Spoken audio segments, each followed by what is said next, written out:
All right. Well, we are at the top of the hour. I know there may be a couple additional folks still straggling in, so this webinar will be recorded. And I wanted to first welcome everybody to the Cybersecurity Resiliency webinar hosted by TechKeys and Huntress. First, I'd like to introduce myself, and I'll be one of the hosts today. My name is Neil Solomon, and I'm the Vice President of Sales here at TechKeys. I graduated with an undergraduate degree from the University of Maryland, Baltimore County, where I specialized in information systems management. I have over 15 years of experience in a variety of different industries, most notable of them being my tenure in the IT space. I'll be taking you through the current and forecasted trends of the cyber landscape, and then we'll wrap up the presentation at the very end. Ethan Tancredi is a sales engineer at Huntress Labs. He's got 17 years, actually a little bit more than that, of MSP experience and joined Huntress in 2022. He started working as an MSP, a part-time technician, and worked his way up through virtually every position possible. Ethan's passion for systems and processes around cybersecurity comes from his conquering quest to understand how do companies protect their systems and leverage their teams. Today, Ethan will be talking about the business of hacking and walking us through a demo of a cyber attack. Corey Payne, who's also on the call, studied management information systems at Southeastern University in Lakeland, Florida, where he gained a solid foundation as an IT professional. Corey has worked in the managed services space for the last 14 years. He began his career as a help desk technician and climbed the career ladder, where he contributed and led various high-level projects in 2018. He then joined TechKeys as a level 3 engineer and has since been promoted to oversee the solution design team.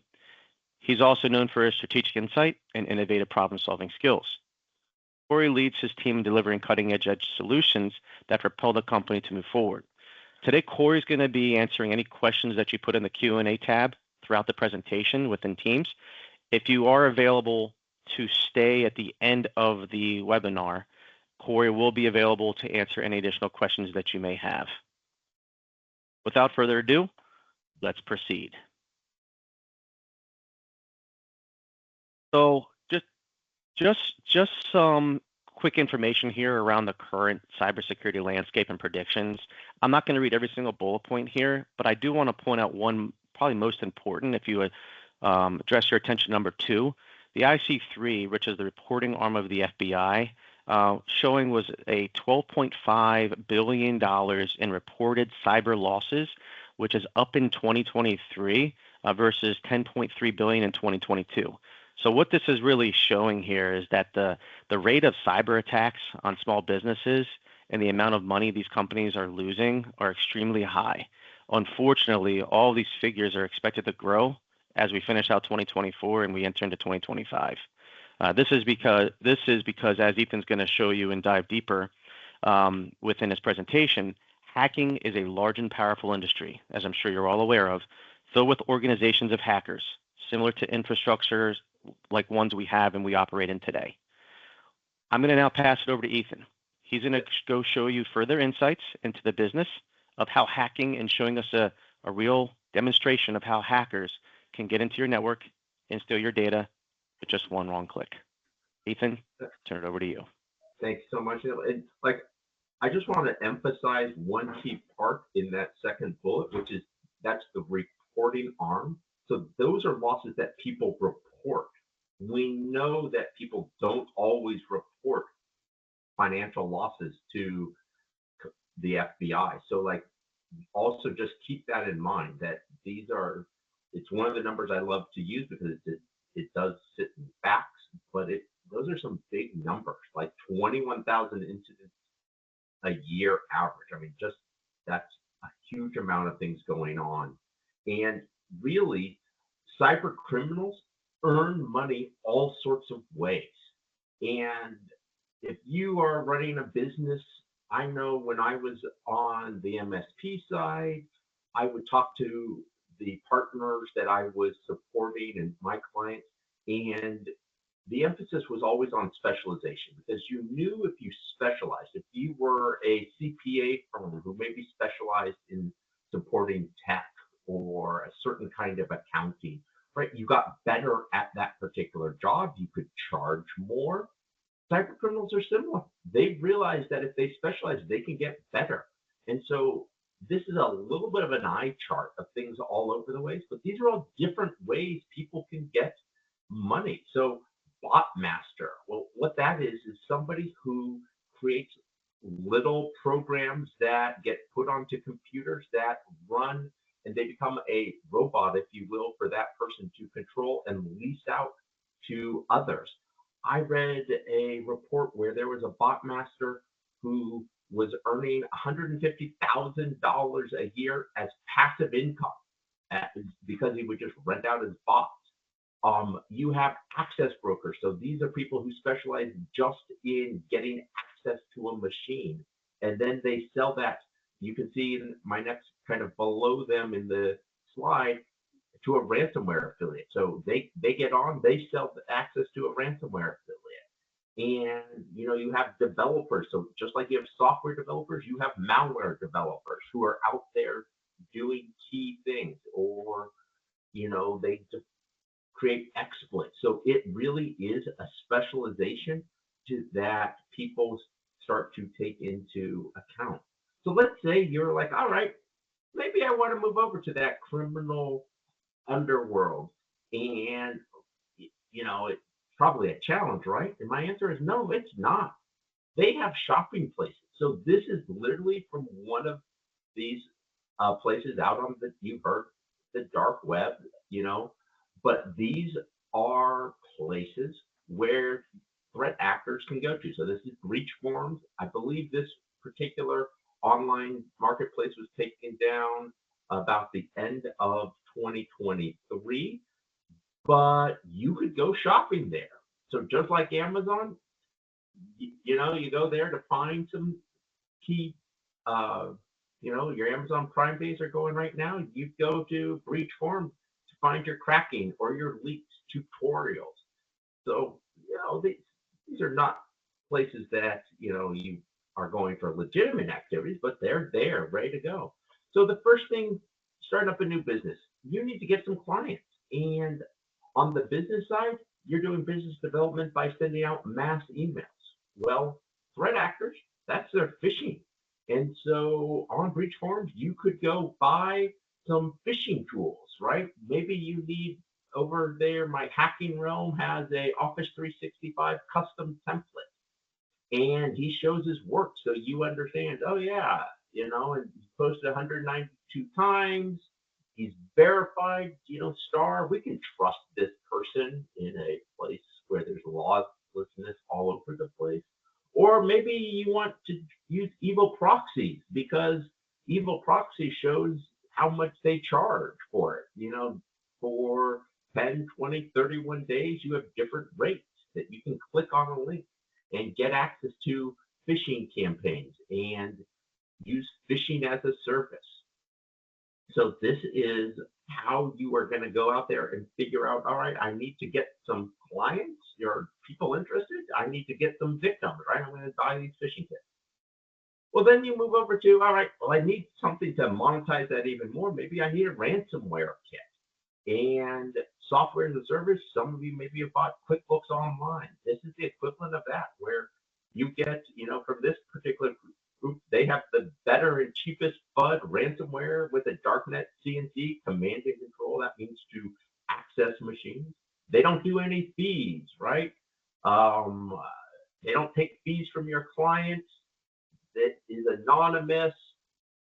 They have package number one for 12 months at a certain price, $900 a month.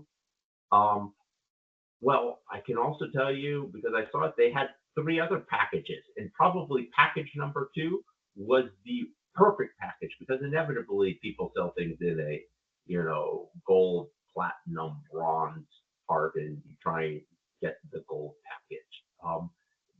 This is truly what's out there that they are trying to show. This is how you can go buy these things and start to use it. You don't need to know how to code.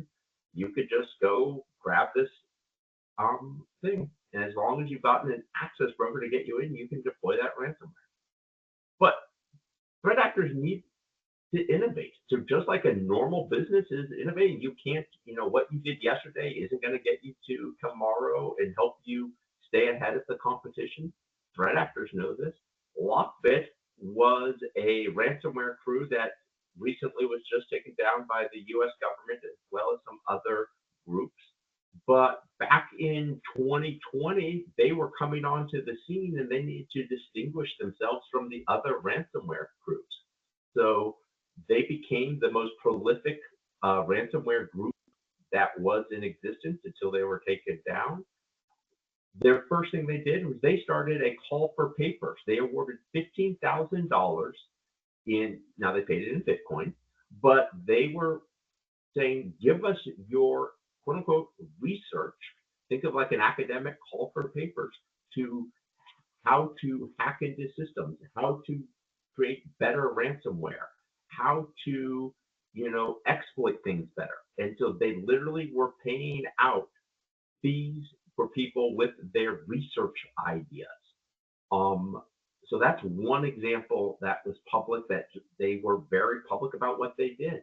Well, the other thing that another group, there was the Move It attack from Progress Software. So this particular software company was used by a lot of banks for doing secure file transfers. I know 3 different banks that I had loans on got impacted by this particular vulnerability. The ransomware crew, or the crew who did the data exfiltration behind that, was a group called Clop. And roughly about March of 2023, they launched a mass attack against every instance of this software that was out in the wild that they could access to. And they were exfiltrating, taking data off of those systems.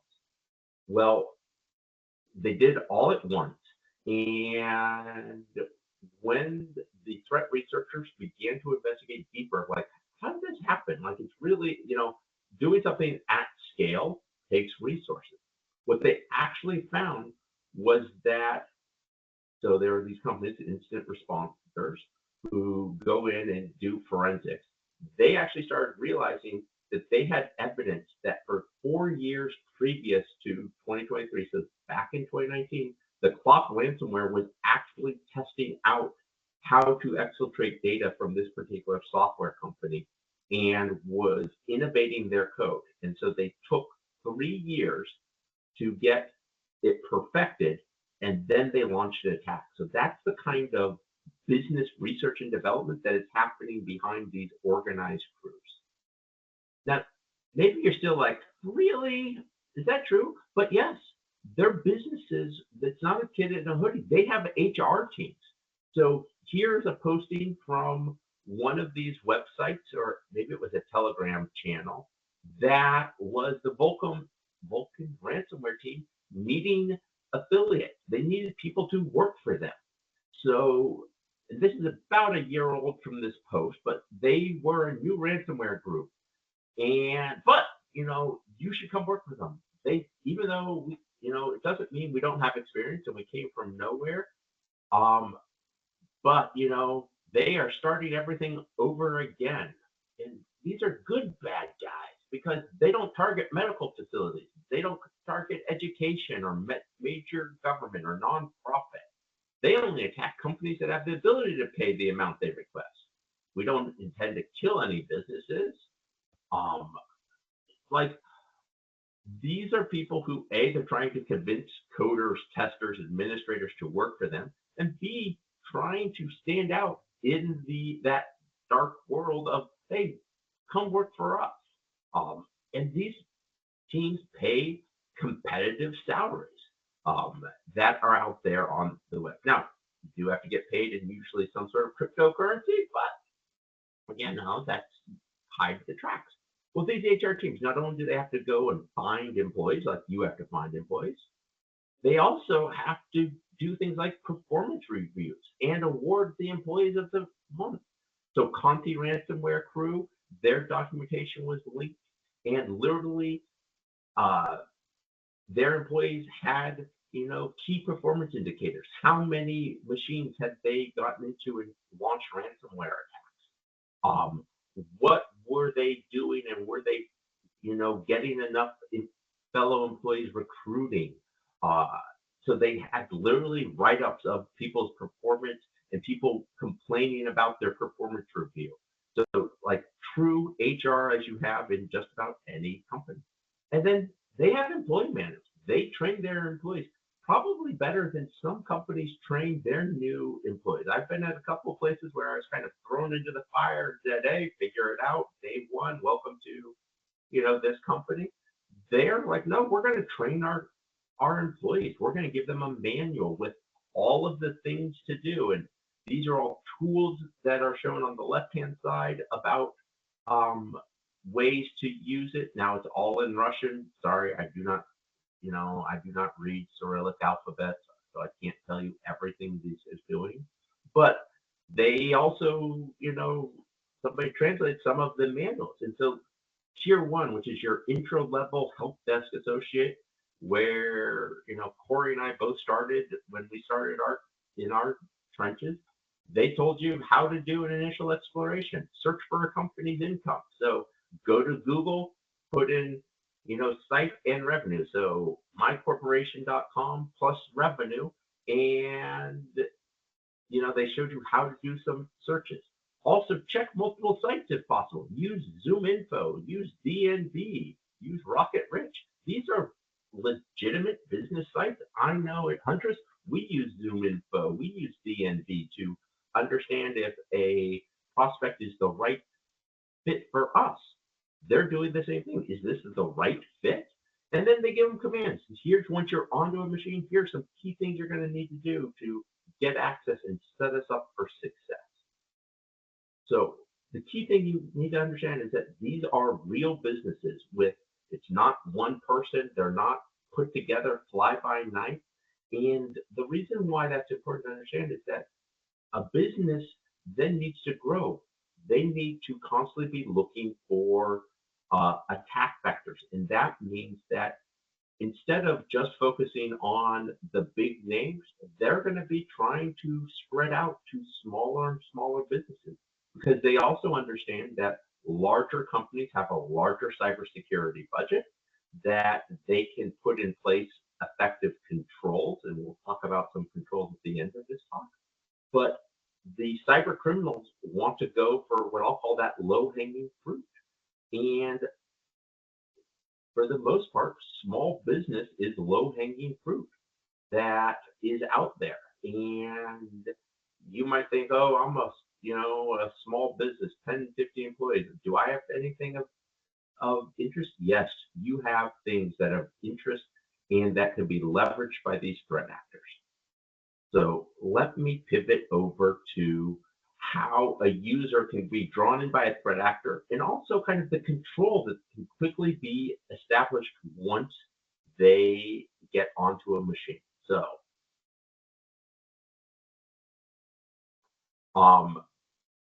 let's start through and kind of watch this process. So first off, here our user has navigated down to a website. I can tell you this Dr. Kilt's website is a legitimate website. And maybe they're checking out the carnivore diet for women. They're trying to do some health things.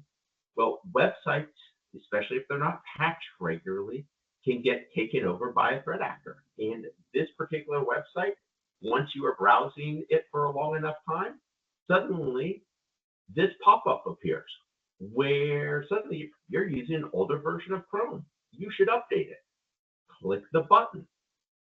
Well, lo and behold, you've probably as an end user been told you should keep your systems up to date. So a person could click on that update. Now, our user in this case pivoted off it. They decided not to click that update. They were like, all right, work, my lunch break is over. I need to go actually do something else. But does your staff have training to realize this is probably not something that you should be clicking on?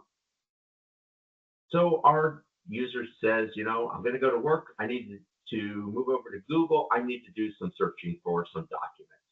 In particular, they started looking for some printing agreement samples that are outsourced because they need to get some things printed. Well, you can see here, this is Google search. I will tell you, this is page one of the Google search for these keywords together. And our user goes down that first agreement. I can tell you when I clicked on the Lee County, Southwest Florida, it really wasn't that interesting. The second result, though, this had some interesting page. What will happen is if you get lucky, you get dropped to this page. And you'll see, so you can see the date I went and looked at this was June 23rd. And you get this sample service level agreement that you could scroll through and it has some the sample kind of written out. Now, what you might notice across the top is this doesn't look English. And what I can tell you, and the categories on the side, that doesn't look right. You can also see post-nuptial agreement origin. Should ideally be telling you this is kind of a sketchy website. I will tell you this is also another website that's been taken over. It is a Polish machine manufacturer whose website got taken over. Well, our user this time wasn't so lucky. They actually got presented to this website. Same exact site, except the threat actors, when they take it over, can actually play with what data is presented. And this suddenly looks very interesting. Emma says, hey, I'm looking for a sample service level agreement. A friend of mine had said they found it on your forum. The admin is like, oh, here's a link. Click on it. Well, they clicked on it and they got a .zip file. And I will tell you that, these dates, if you look closely, you can see this is June 3rd. That was the date I got presented the bad page. Those dates will update regularly. But now we're going to watch what happens when our user here clicks on that zip file. So on the left-hand side, this is my attacker machine. On the right-hand side, here is my user unzipping this file. So there's the sample agreement. We've all seen zip files before. We go open it. Well, one thing maybe they should notice is that icon looks a little weird for that sample agreement, but they clicked on it. And you can see right over here, now we have a connection open onto our attacker machine. Now a PDF opens on my machine, so I'm like, oh, that was kind of weird. I'll just kind of go through my file. Well, our attacker over here on the left-hand side is now connecting on the back end to that machine and now has a command line onto Bruce's computer and could say, all right, who am I? Oh, I'm Bruce.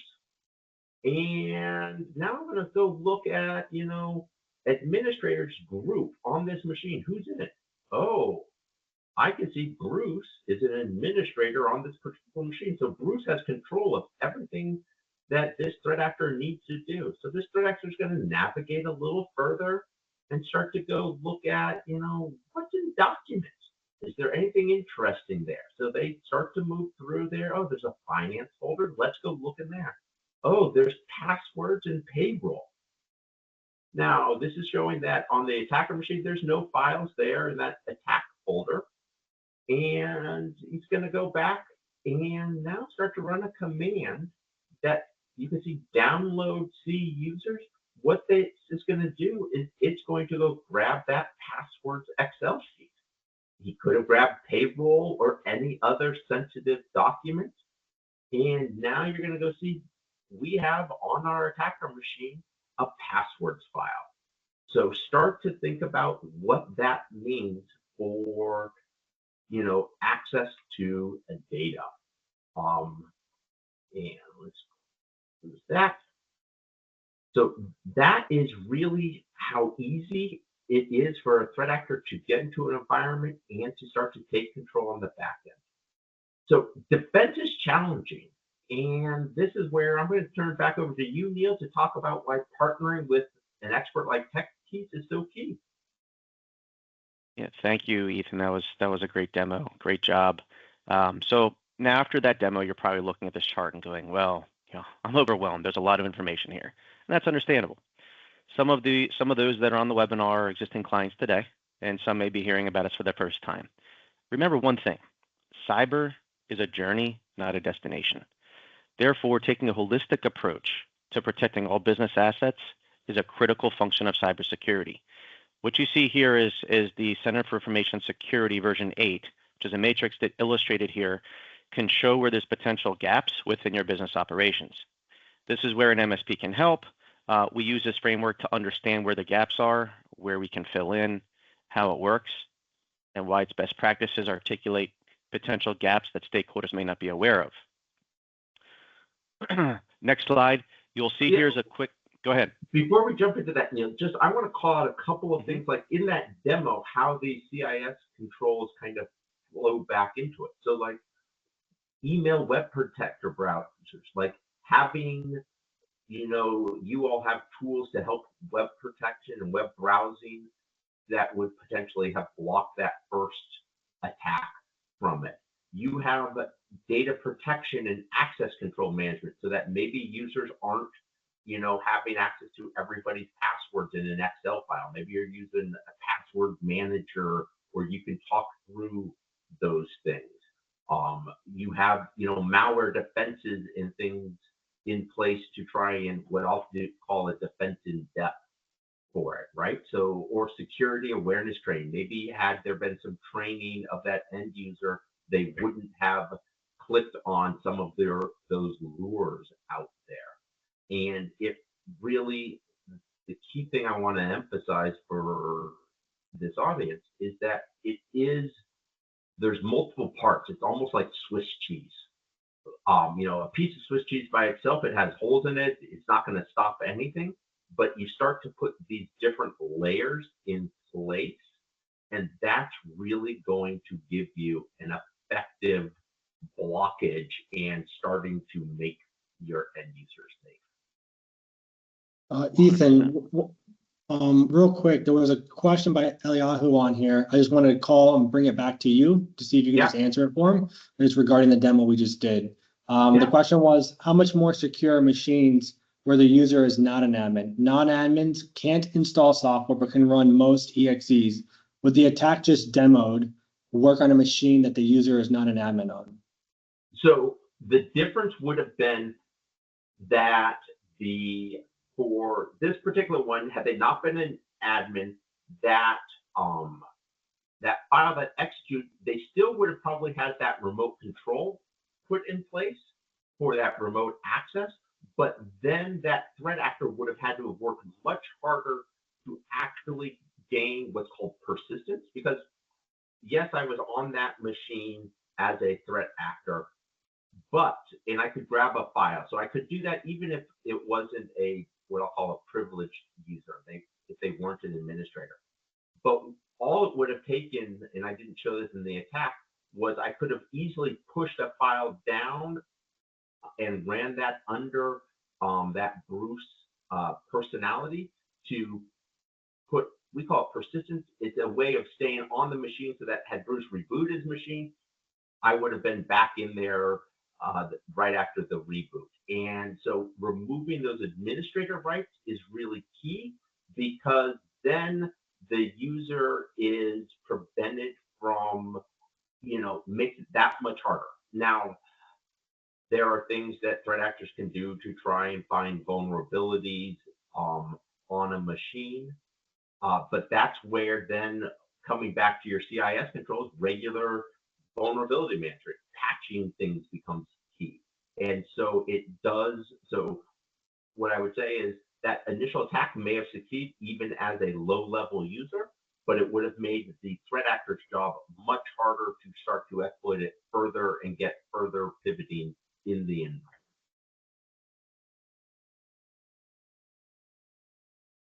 Yeah, and James is mentioning a modern era EDR solution. So I will admit, so if you don't know what Huntress does, we are a managed security company. EDR is one of our key things.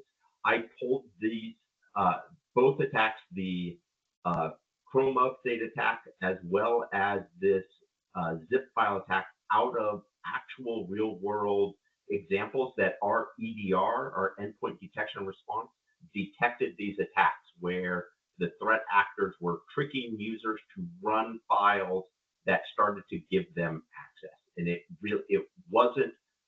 wasn't that their next gen AV, whatever that was in both of these cases, it was different. That does a great job of blocking what I'll say known signatures. But these attacks, both of them relied on what's called living off the land binary. So these are things that already exist on the machine. And so it bypasses some of those known signatures. All right, sorry, Neil, for taking us down that rabbit hole a little bit there. Oh, but yeah, there's actually another question here. Looking at this framework, what cybersecurity measures should small businesses prioritize given their limited resources? I can talk about that a little bit. So CIS control, I love because it's actually, so you have these 18 boxes, but it's actually broken into 3 different subcomponents. And so there is a IG1, so think of it as your base level, and it takes little bits out of each of these boxes. And like, these are kind of the minimal. And I will say, if you can get that CIS control 1, that base control layer in place, that is going to suddenly make you no longer be that low-hanging fruit. I think the number I saw from a research firm who was looking at CIS controls and when they got implemented, it removed, like, if you could get to the base 1, which honestly is not that hard. I mean, there's some work that needs to be done. There's policies. This is where tech keys could definitely help advise in this. You get to something like a 70% effectiveness in your cybersecurity. That means that, like, you're in that 70th percentile, meaning it's that much harder for now threat actors to get in and attack you. So really good question. First level of this is definitely is easily, in my opinion, I'm biased, I know, but easily implemented. There's work, there's time, everything takes time and money to an extent, but like, it is not burdensome. It's not going to create, I think that's always something, Neil, you probably deal with this on a regular basis of that, right? Security, the most secure thing is we take everything off the internet and don't let anything talk to each other. Well, right. Productivity disappears. And so that IG1 is a great blend of the two of getting that risk conversation. Yeah, and I'll allude to what you just said and kind of take it one step further. It really also depends on, whether it's a small business or, a large business. It also depends on the vertical that business is in, and if there's any type of regulatory compliance, because compliance can actually direct what components of these 18 controls need to be fulfilled. So, whether it's a 10-person company or whether it's a 15,000-person company, there's compliance requirements that are set forth by different organizations based on the vertical industry that they're in, whether it's financial, whether it's HIPAA, whether it's legal. It doesn't matter. So that also does play a role and factor into how the need for which components that these fall into these 18 controls will be a necessity within the organization. And some we may, some of you that are on the call we work with, we may actually already have a bunch of these already covered, and your account managers will obviously go through this with you during your account management cycles. If we move to the next slide, this is just a very high-level quick summary of the services that we provide. Again, at Tech Keys, we provide a holistic managed IT services with security to ensure that your business is fully covered. We don't want to turn this into a sales presentation. This is really more of an overview to show you what the cybersecurity trends look like, and knowing that a lot of, that there are some existing clients on here, but we do want you to take away how important it is to follow a cybersecurity framework to mitigate any potential risks of breaches to your business. You may have the foundational, built, the foundation built, but there could be some potential gaps missing that we may be able to help you fill. That being said, it also it wouldn't be right if I didn't let you have a tangible plan that will protect your team and business as we leave. There's going to be a little link that Lauren is going to put in the chat. if you fill out that form, what we'll do is we'll email you an actual incident response checklist. One of our Tech Keys members will be following up with you to schedule a brief call to go through the incident response checklist with the goal to ensure your business is well protected or to fill any gaps and answer any questions you may have. If you're not sure if you need this, or does it affect my team, or does my business already have a step-by-step clear path and direction that outlines exactly what to do in the event of a cyber incident, this is actually going to be a good use for you to have in your back pocket that's going to show you exactly what you need to do and be prepared to in the event that something does happen. So it's always good to be proactive versus reactive. We'll get you one step closer to that by giving you a complimentary incident response checklist just for your time. And Neil, the other thing I will say, why I think this is so valuable isn't just, oh, I've never had one, but also if you have one, have you reviewed it? Has things changed in your business? You know, I've unfortunately talked with people who've had one, but it was 4 years out. You know, they created it 4 years ago. They stuck it in a drawer and forgot about it. And this is something that should be a living document that they are regularly talking to their account manager about, making sure that's up to date and covering the business changes in your particular business. So even if you have one of these, take Tech Keys up on that 30-minute call to make sure that it's current. It's not always about if it's going to happen. It's when. Of course, it's when we least expect it, right? You know, it's no different than, you know, it's not whether or not I'm gonna get sick. It's when it's gonna be that I'm gonna get sick. So, you know, we all just want to make sure we have the right things in place. And, you know, again, we want to make sure that you have everything that you need to be able to help protect your business from the technology stack, as well as, you know, what Ethan said from an EDR perspective. You know, we partner with Huntress here, and we really appreciate the partnership that we built with them. And again, if there's any other questions, I can certainly we can open it up for Q&A if there's any other questions in the chat that we can address. Otherwise, we will send out this recording, and just make sure that you go ahead and fill out the form and click on that link so that you can get a copy of the incident response checklist that we can go through together to make sure everything is aligned to your expectations for your business. So without that being said here, are there any other questions that we did not get to address here? I know we've got another 6-7 minutes here before we adjourn. Just wanted to make sure that everything was answered and that we didn't miss any questions in the chat.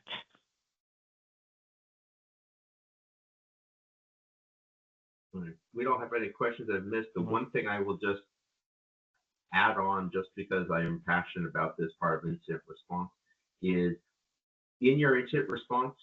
So you talked about, Neil, it's not a if, it's a when. I think that's a great mentality to have. The other key part that goes with incident response is your business continuity plan. There are times where businesses think that, well, maybe you have a backup solution. Hopefully you have a backup solution that's being tested. You know, I'm sure if you're using Tech Keys, I am sure that you have a business, backup solution that's being tested regularly, checked. Well, that's all great. But in a cyber incident, when those happen, sometimes your backup systems can't necessarily be kicked in immediately because there's an investigation that's happening. And so have you planned out your business continuity of how you're going to keep earning money with systems down or partially down? And, that's the other part that I think small businesses at times don't realize that impact. I mean, and, the big headlines of a ransomware is very, they're in our face, but it's when an incident happens, Tech Keys is going to need to take a little bit of time to dig and investigate. It's not just a flip a switch and roll back to the backups from an hour ago necessarily, because how does Tech Keys know that they've gotten the threat actor out for good? And so that's the other part I would encourage you to have that conversation with Tech Keys about is, all right, not only do we have an incident response checklist, but do we have a good business continuity plan? Have we written down processes that we can kind of do some workarounds to keep earning our money. Thank you, Ethan. There's actually another question here. How does Huntress stay on top of emerging threats? So we do that in a couple of ways. So one, we do have a 24/7 SOC team. They are based actually across the world. We put our people in what are called the 5 I countries. In particular, where we get a 24/7 SOC team. But those SOC analysts are on the front line looking at, tons and tons of threats. And so that's one way. We're just exposed to a lot. We protect over 3 million or just about 3 million endpoints. We can see all of this telemetry. So that's one way. That team can do hunting and investigation, see new tradecraft, and alert our team to improve our detections and combat that. So that's one way. We're just kind of in the trenches daily. The other is we have an all-star cast, honestly, of threat researchers. So I mentioned that MOVEit Progress MFT attack that the Cloth Group did. Well, our team was actually one of the first people who got involved in that investigation. We went back to the team, that software vendor, and said, we actually think this is how the threat actors have gotten into your software, and gave them what's called a proof of concept for the attack. That helped that vendor patch it. They were able, when they patched it, we actually were able to say your patch didn't work, because we have those kind of skilled threat researchers who are looking at this. And I think that comes from the core competency of what Huntress is we started from a group of security research mindedness, and that is baked into the DNA. So lots of effort of continuing to look at and stay involved with people on that dark, shadowy side. Like, I am not somebody who goes wanders down the dark web to investigate things. The screenshots I got you all came from our security research team looking and investigating. We partner with you. There's one other question here. Does Huntress use AI for threat detection? Oh boy. So no. So this is where I start to get riled up. So AI is one of these great buzzwords. We have programming that we write what we call detectors. Those detectors are based on our researchers' research of indicators of threats. I don't think of that as AI. There are some other vendors out there who talk about it as an AI. In my opinion, AI is really where the software is, quote unquote, adaptive learning and making guesses. Our software is identifying potential threats. We then have our humans take that information and actually do the investigation and research. So one example happened last night. Our software identified a suspicious auto run. Our team did the research, sent a report out. That end user said, oh, actually, this viewing software is legit. Our team was like, okay, that happens. We do get a few false positives. But our researcher was like, just isn't sitting right with me. He's like, I don't think something's right. He dug into it, and last night, 12 hours after he sent his first report, so he came onto his second shift, basically, after he sent the first report, he found that a threat actor had cloned the software vendor's site and made exactly the same, except injected malware into their software package. And so that's why, so we don't use AI, but we use, I call it, we augment our incredibly trained analysts with software that helps them get deeper and better.